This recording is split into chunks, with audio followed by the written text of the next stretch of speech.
fucking cocaine. This is Amir the Pirate. This is Beyond the Notes. I ain't fucking around no more. I hope you like this episode. This is fucking episode 7. This is my very special guest for part 2, Tim Vlosich. We're going to talk about a lot. Take it over, brother. All right. Thanks for coming. You never tell me when we're going to get going, though. All of a sudden, wow! We're going, you know? Randy Macho Man Savage. But, yeah, it's good to be back. And thank you for having me, Amir. We're at Green Shark Studios in the great village of Manitowoc, Wisconsin. So we're going to try to be more interactive. Like I mentioned, I think I sent something out on Facebook. First of all, thank you, Amir, for having me back. Really appreciate it. Good. And we think this is probably, going to be the second of maybe like 3. Okay, because we might not be able to get everything accomplished today that, we're looking to do. 1, 2, 3 straight, you're out? Something like that, But, because songwriting, okay, what I put out on Facebook when I was first introducing this second of, like I said, possibly 3, is how do you write a song? How do you know when it's done? And there was one, yeah, exactly, right? You got the emoji, and then there was one other question, and that was the second question. Oh, how long does it take? How long does it take? There's the emoji again. Well, here's the big secret. Took us 40 years to find out. The answer, guys, I don't know. We don't know. Thanks for watching. We'll see you next time. See you next time. Have a good day. Yeah, rock on, man. Yeah, good job. Fucking killed it. Let's unplug it. Actually, it's true. You really don't know. I mean, I don't know. Amir, how do you write a song? How does anybody do it? You take an idea, right? I mean, you're asking a weirdo. Yeah. But yeah, I think you should tell them how you write a song. I'll tell them how I write a song, and we'll just fucking flow. Well, there is no wrong way. Nope. We've talked about this. We don't even know how long this episode is going to be, because I tell you what, I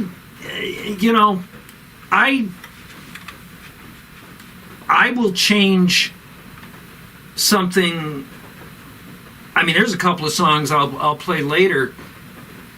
I changed a few things just the other day, and these songs are, dare I say it, 30 years old. Yeah.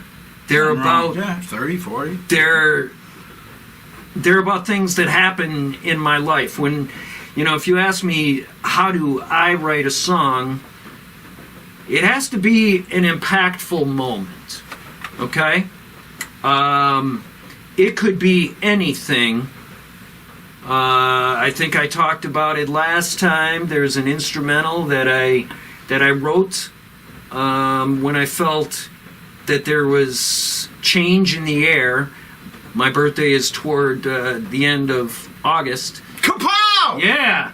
Dude, we're less than a month apart. Yeah, that's right. 28, 26, that's less than a... Who do you know that's from back in the 60s and you're a month apart and you're sitting today alive? And we Pretty talked about that last time. Because we didn't explain how cool that is. Yeah, it is. Pretty cool. But there's change in the air. Change is coming in. So I started writing this thing, had some lyrics to it. I couldn't get around, or I couldn't get more than, the wind howling, because it was heading toward fall and everything like that. Bam, bam, bam. 30 years later, I'm repurposing the song as an instrumental. I call it Autumn Rhyme. Maybe we'll play it next episode or something like that. This episode! It could be Come on! It could be anything. No, but we got it. Okay? And... You guys want to hear the songs, right? Yeah, we do want to hear the songs. This is an interactive show, so we got to unload what we're doing today and explain so they know later. We should have an audience next time. Oh, yeah. You think we could have an audience? You could get the Manitowoc priesthood over here. They like me a lot. Yeah. Yeah. No, that'd be fun. Get questions from the audience. This Yeah, and we that. tried a little bit of that. But really, you know, tried. there is no wrong way. You start with an idea. It starts maybe inside here, okay, inside your heart, gets here to your mind, gets in your fingers, and the next thing you know, it's on the guitar, and who knows, maybe you're playing it at a local bar, you know, or a festival. That's right. Or something like that, which is really funny because, you know, one of the last questions you asked me was what was your favorite show? Remember that? And On the streets. yeah, it was back on the streets. But I changed it. I have to tell you this, even though this is not really part of the songwriting thing. Can I say this? Is that all right? I'm going to a festival with a band that I'm playing with. They're a Dockin' tribute band, Rockin' Dockin'. They're out of Milwaukee. This was like 3, 4, 5 years ago, something like that. I'm on Highway 32 south, headed for Kenosha, the Taste of Wisconsin Festival, and I'm at a stoplight. It's country highway.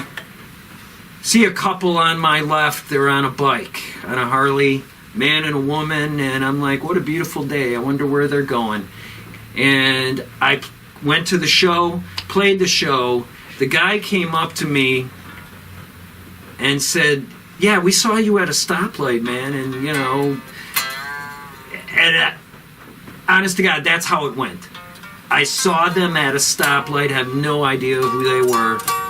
They ended up going, as I was wondering where they were going the same place I was going. Unbelievable. So there's no wrong. I just had to throw that in there because you asked me. I mean, like, if I asked you what is your favorite show, it changes, right? I mean, it could change. Every day we feel different about everything. We used to hate bands, now we like them bands. But let's go back to there's no wrong way to write a song. I'll attest to that. I write a song 5, 10, 20 minutes. So if a knucklehead can wake up, drink a bunch of mass fucking alcohol, and write a song and record it, any of you can. There is no right or wrong way. There's no rules to songwriting.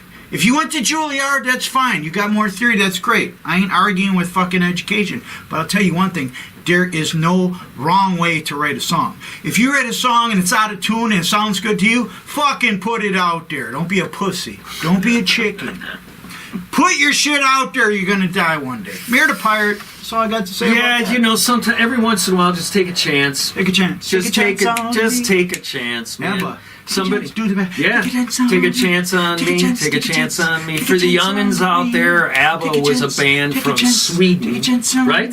Right, Sweden. Sweden. And Dancing Queen is what Queen is the big hit that people know. Dude, that's rock and roll. And, it's disco, but that's rock. Yeah. That's rock. Yeah. Good song. But you know what? The thing about the No Wrong Way is that it doesn't have to be complicated. I'm going to play a song later just for the hell of it that has like 1, 2, I don't know, 3, 4 chords in it, something like that. You know? And what is that? I know that one. Just playing.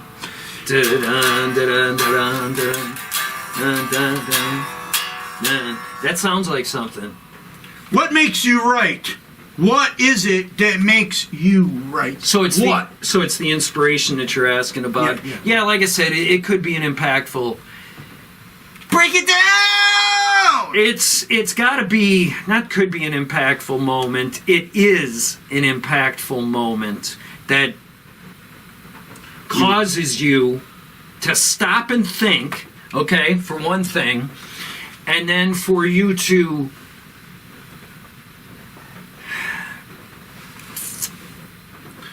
Let me explain to how do you do it? Let me explain to these Explain. Let me explain to these kiddies. In the mortal words of Orson Welles, we will serve no wine before it's time. Okay, that's a good one. Sure. Now the kids don't know who the hell Orson Welles is. Ah, the French champagne. but Third cocktail, it's still pretty good. 6:30, 9:30 in the morning. He was an actor back in. Yeah. He's a rebel. Yeah. You ever watched the Paul Masson outtakes of him drinking wine? Action, please. The French.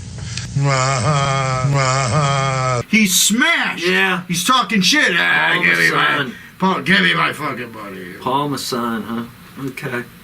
Yeah, there's just no wrong way, guys. No. You can have. Our sponsor today is Jack Daniels. Yeah, there you go.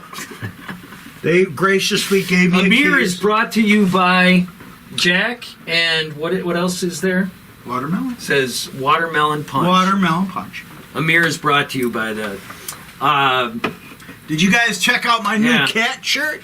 Got a new cat shirt. Got a new cat. 245 pounds of field goal king. Let me see, what is that? Yeah, cat. Okay. Come on. Are you into cats? Yeah. Okay. I had a cat with me. Cats and friends. Okay. Black cats. Okay. Back to the story. Yeah. So yeah, that's really it. I mean, you could have.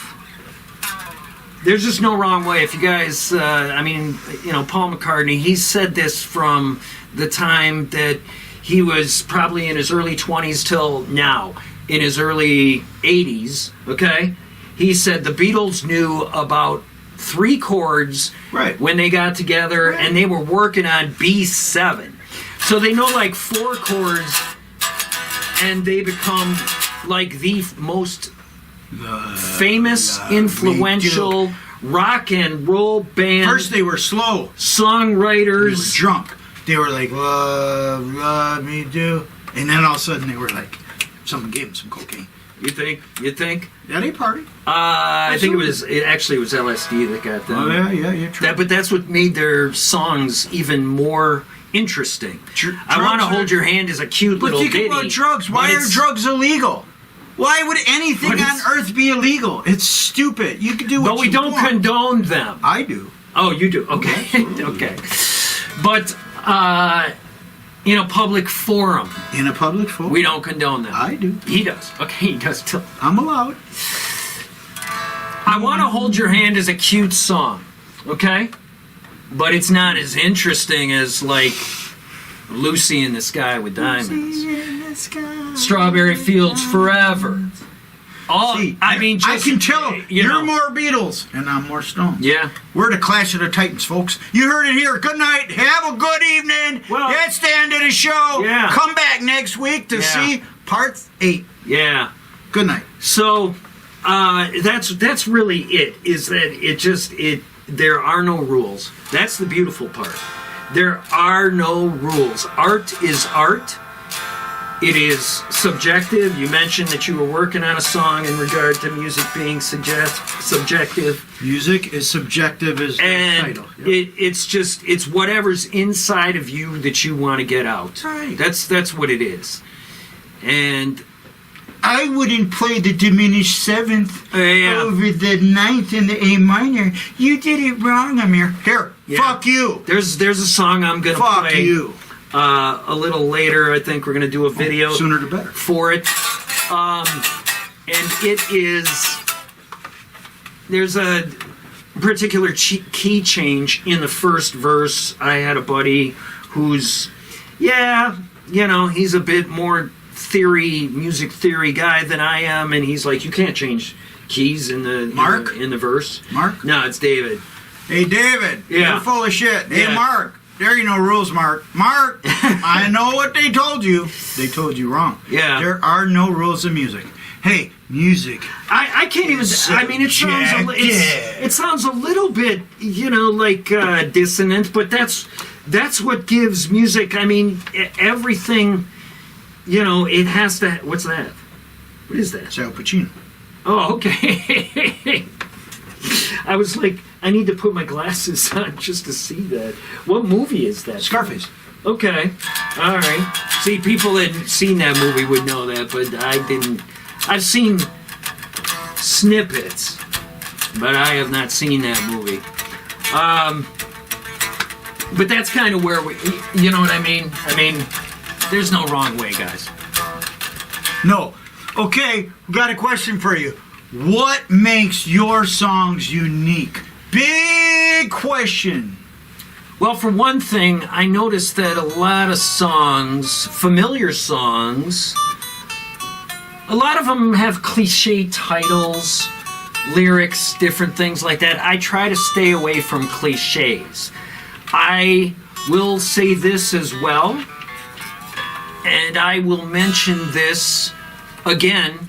Gonna play a song later that... Later. Soon. They want live music. For all the caucuses never had, negotiations gone bad. For all the times you never expressed the way you feel. It has a lyric that's going to appear in another song. You might not catch it immediately. I might tell you about it or I might not. Dude, these people aren't even paying attention that close. Are you guys paying attention out there? Come on, be honest. Yeah, they are. They're You're looking around here and going, what else you got? I think you should jam something. They're all right. You got to do some chord examples. Show them the moods of the chord. Relax, take a chill pill. Yeah. Fucking relax, fucking chill. We ain't in no hurry. Do it the We pick. got all day. The windshield wipers can wait. Yeah. Let's see what we got here. I mean, I could start with... I know you like that stand, don't you? Yeah, that stand. I don't know if you can see that stand. Should we put that... Oh. It's a Hercules. You know what I need? Oh, remember, what was that, Nutty Professor? Oh, Hercules. Oh, Hercules. Oh, little Hercules. Oh, damn. Sorry about that. You know, like, okay, so we came up in the late 70s and early 80s. People were still reeling from the effects of the Vietnam War and things like that, and protesting, and, you know, I hope they don't drop the bomb and all that. 4 million Asians died during Vietnam. 4 million Asians died. Let me tell you, 55,000 U.S. troops died. It's a 80 to 1 ratio. Fuck Vietnam. 80 to 1. 4 million people died, Asians, but no one talks about them. They only talk about the 55,000 U.S. soldiers died. Fuck you, And cowards. I hate fucking military people. Fucking my brother's fucking into the Navy. So is yours. And I'm ex-Navy myself. True. But so Think about it. 80 but my to whole 1. Yeah, I mean it could be any war. Oh, they're all any war. They're all false flags. Okay. All these wars are mostly unnecessary. Yeah, they're definitely unnecessary. I wouldn't start no war. This particular song, Love one another. I mean, I always considered myself like a modern day hippie. In fact, I always thought that was a cool name for a band too. Black Sabbath, You know. Led Zeppelin. Black Sabbath, Led Zeppelin. Angry, happy. Happy. If you're happy and you know it, clap your hands. Dot. And so,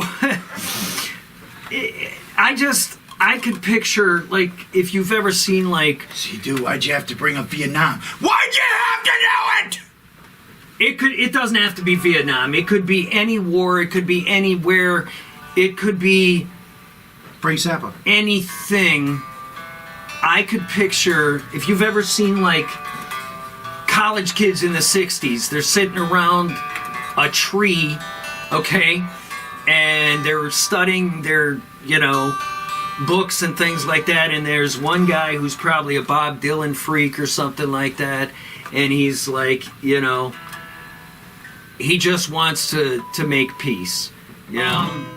Then there's a part in there where I talk about there are still people to be mad, music to be made.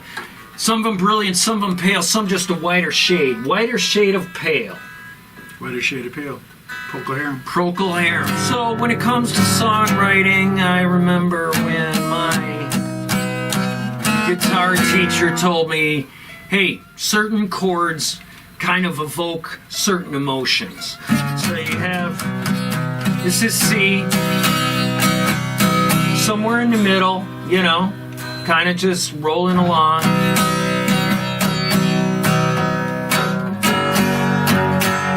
And there's G.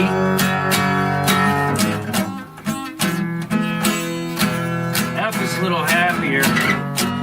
Then you go up a step and you end up at G again. Then you have other things. There's A minor, that's kind of on the sadder side. Then you hit E minor. D minor, very sad. Yeah, E minor. G7 brings you back again. But D could be somber or joyful. D could be happy or sad. Depending on what you're singing over D. Here's D. Now you tell me.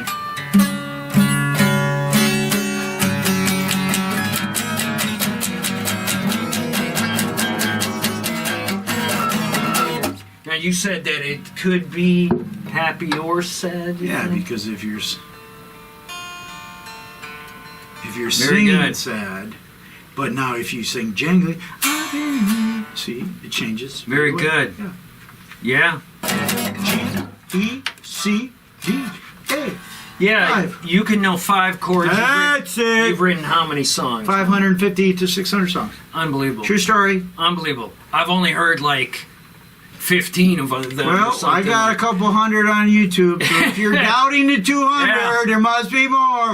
Yeah. It's crazy. He's lying. He's You know. lying. He can't write more than 2 songs. But I think I could write 10 songs in 1 hour. And record them. 1 hour for money. 1 hour. I can write 60 minutes, 10 songs.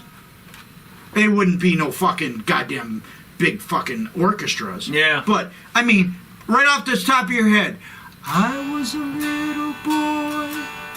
I fell down to the ground. See, anything off the top of your head, it's a Yeah. song, done. Next song. Okay, next song was... Well, did you ever get writer's block in your life? oh yeah. And what caused it, and how did you resolve it? I think when you want to do something too much, that's what You kind of force it. clogs it up. Yeah. You try to force something that's not You natural. know? Would you agree with that? Oh, yeah. If you try to force something that's not natural, sticking a square peg in a circle. Writing a song comes to you like some weird, you know, like who knows where it comes from. You know, I recently saw this thing on YouTube. I forget who it was that was talking about it. It was a famous singer, songwriter, musician, somebody or other, and he's like, you know, we don't know where these songs have come to us from. They come out of the blue. Like I say, it's an impactful something or other that, you know, makes you. It just stirs something up inside of you. You know, and you just play it over and over and over till it's in you, and then you got to let it out. You know, like once it's in you, then you want to share it, which is what we're doing today. Exactly. Because, You know, leads you to the next question. If you don't share it, who the fuck are you? Question, who are you writing these songs for? yeah, that's a real good Who question. are you writing songs for? You know, you and the world. It's funny because I was just telling my sister on the way here, you know, just talking to her on the cell. John Bon Jovi, he essentially says, you write it for yourself and then you give it to the world and then it's no longer yours. Then it's the world, you know, and it's the songs that made the whole world sing. I write the songs of love and special. Dude, give them some Neil. Hey, we're gonna do a fucking little 30-minute segment. Give them some Neil Diamond, Diamond? brother. Give it to them. Neil Diamond, hello again, hello. Just called to let you know. What's that next line? Each time, what is it? Love on the rocks, ain't no surprise. Just pour me a drink and I'll tell you some lies. Yesterday's gone. You gotta get that in there, right there. You see that? The Neil Diamond there. Yesterday's gone. Now all I want is a smile. Now go do, do, do. You take what you want. You get what you need. Cracking Rosie, get on board. Yeah, Crackling Rosie, get on board. We gonna ride till there ain't nowhere to go. Taking it slow. Boy, don't you know. Crackling Rose, you're a store-bought woman. Yeah. So you make me feel like a guitar man. Da da da da da. We kept running on. Play it now, play it now, play it now, my baby. Cracking Rosie, get on board. Yeah. Yeah. Neil Diamond. Yeah, that's good. That's Neil Diamond. That's awesome. Good. Way to save that particular part. We're awesome, dude. Dude, let's go back to there's no right or wrong way. You can sing a cover your own way. I don't sing a cover trying to copy the original. Yeah, dude. see, That's a this failure one that in itself. I'm playing, I haven't played it in such a long time. And I really should have practiced it, I think, before I came. And to everything we turn, turn, turn. To everything. The Birds. What makes my songs unique? Again, I told you no cliches, but I will bring up different song titles, different things like that. That's a nod to the Birds, if anybody is familiar with them. Hey Tambourine Man, written by Bob Dylan. Bob. So, to everything we turn, turn, turn, but only for the worse. Shame at the winner of the game. Do you have a Bob Dylan song? Do you have a Bob Dylan song in your top 10 of all? Highway 61 Revisited, is that the one which is... I can't... I don't know that. You know what? I kind of know. I don't know it well. It's, I don't know, how does it feel? But does Bob Dylan have a song in your top 10 songs of all time? All Did time? he make it? All time! He's in my top 10. You know what people loved one about song. Dylan was the fact that he thought about things, but he wasn't particularly... To be honest, sometimes he sucks cock. Sometimes Dylan sucks. Well... I know people that seen him live had to walk out. He's on or he's off. Or he's really Oh, you know people who've seen Dylan? Yeah. Really? Dude, come on. How many shows do you think he played? Yeah, he played. Thousands. Oh, yeah. My favorite song by Bob Dylan is It's Not Dark Yet. Best song, top 10. I'll put it in my top 5. Okay, so... Top 5. All a deep time. cut. A deep cut. Okay. He's awesome. For sure. I like that guy. But then, you know, like any artist, here's the point. If you're a songwriter, do you like your artist, any artist, name an artist, do you like every song they wrote? No! We gotta write a doozer, because everyone's taste is different, and it can't be, you know, do you like every Bon Jovi song? No. Most of Do them. you like every Ozzy song? No. Most of them. See, most of them. Yeah. But do you love them all? No. I don't know a lot one of them. artist I'm like, oh my God. A lot of them. Oh my God. Britney Spears. I love every Britney Spears song. No. Yeah. Everybody writes a doozer. But then some people will like the doozer and hate the popular ones. You ever notice? I like the rare. Some people like the oddball rarities. And some people like what everyone else likes. Yeah. Which I'm not into. Yeah. Everybody's the same. Cookie cutter. So it was just my mom and myself in the house some crazy summer afternoon, morning, whatever it was, 35, 40 years ago, something like that. Most of the time when you get to be our age, almost 60, almost all your songs are old. You write new stuff, right? But a lot of your stuff is from way back when. I got 300 that are old and 300 that are There, new. you know, and you might write something new every once in a while, maybe all the time. Who knows? I don't know. But, the bulk of your life, you've lived that. Okay, so that's where most of your songs come from. Right. But anyway, the song ends,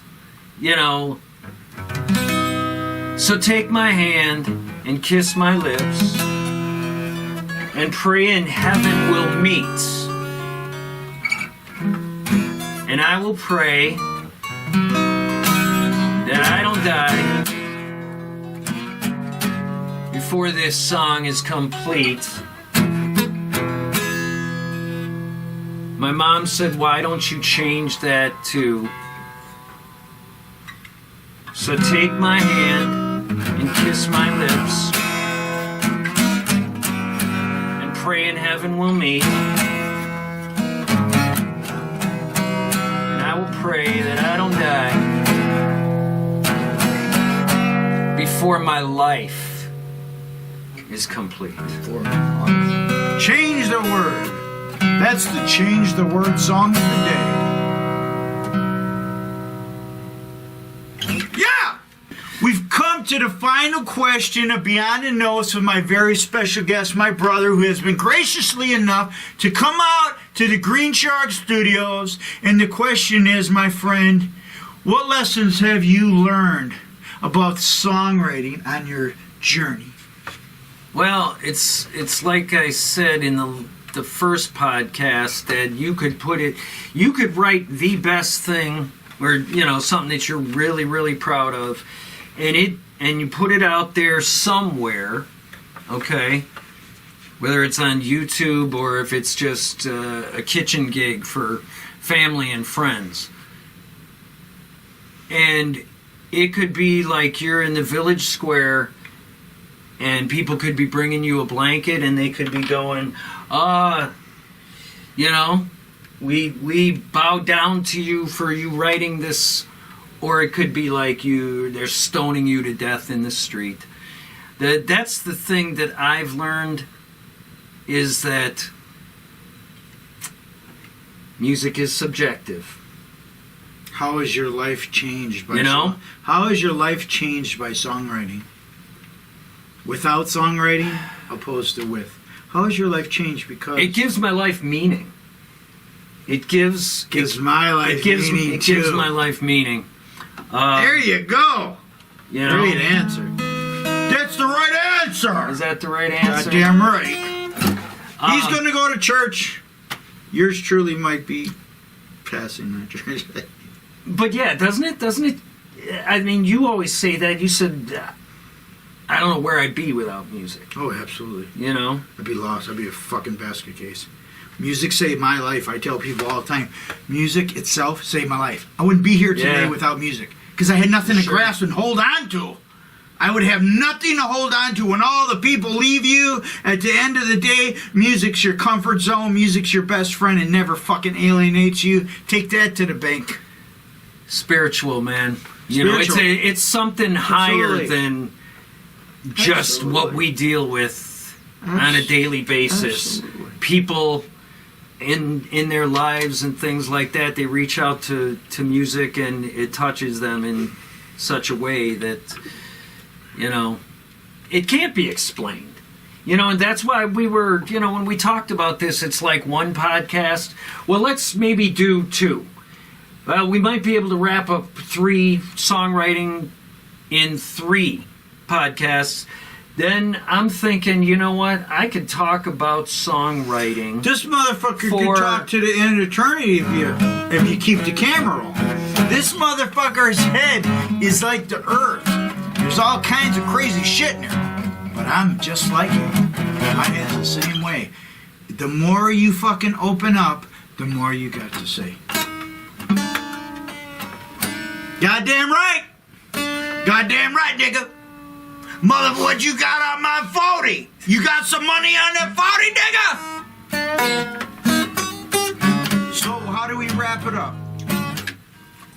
Just that, as far as lessons, I think that those are the biggest lessons, is that, it's freedom. It is a way that you can, look inside yourself and bring something out. Share it with whoever you may choose to share it with. And if they get something out of it, hey, all the better, Final question of the day, brother. Okay. What do you say when they tell you we suck? How do you answer when they say, hey, you suck? How do you rebuttal that fucking rebound? Tell me, brother.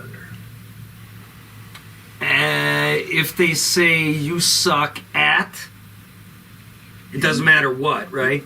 Well, your music, your song. Yeah, song sucks, dude. Well, I'm not the guitar player that you are, obviously. I'm not. Okay, and I never set out to be a guitar player. I set out to be the guy that, wrote the songs that make the whole world sing.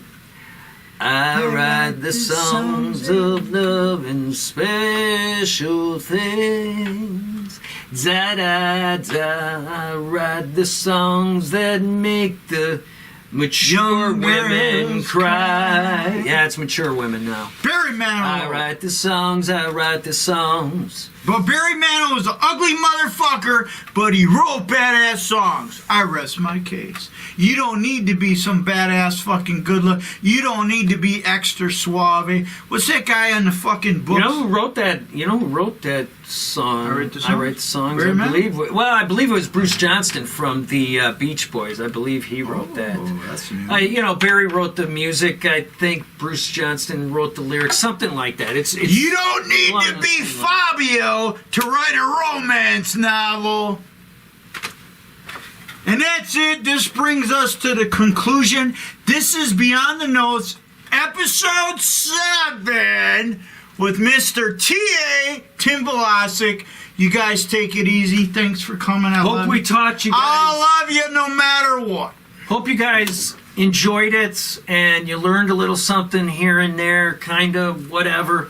The biggest thing though is, just go make the music, and if it sounds good to you, it makes you feel good, rock on. Do your thing. And share it with people like we're trying to do here. Do your thing. And do your thing. Yeah. Kapow!